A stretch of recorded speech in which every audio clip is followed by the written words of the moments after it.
সমস্যা ছিল আমার পায়ের পেটিটা বেঁকে গেছিল, আর হাঁটুতেও প্রবলেম হয়েছিল, দুটো হাঁটুতে।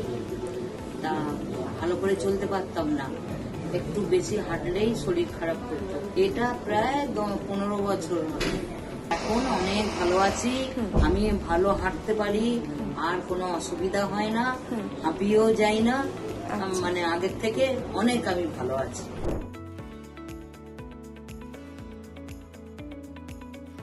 ডাক্তার ও ডাক্তার অনেক দেখিয়েছি, ওষুধপত্র অনেক কিছু খেয়েছি, কিন্তু কিছুতেই কিছু সারছিল না।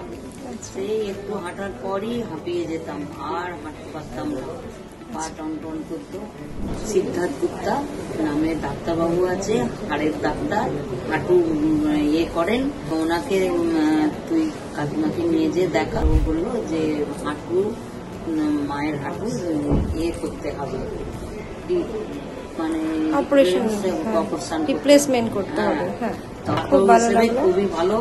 আমি আরো অনেককে বলেছি যে হাঁটুর প্রবলেম তো অধিকাংশ মানুষই, কিন্তু এই ডাক্তার করার পর আমি খুব খুশি। তুফানো কো চির কে মঞ্জিল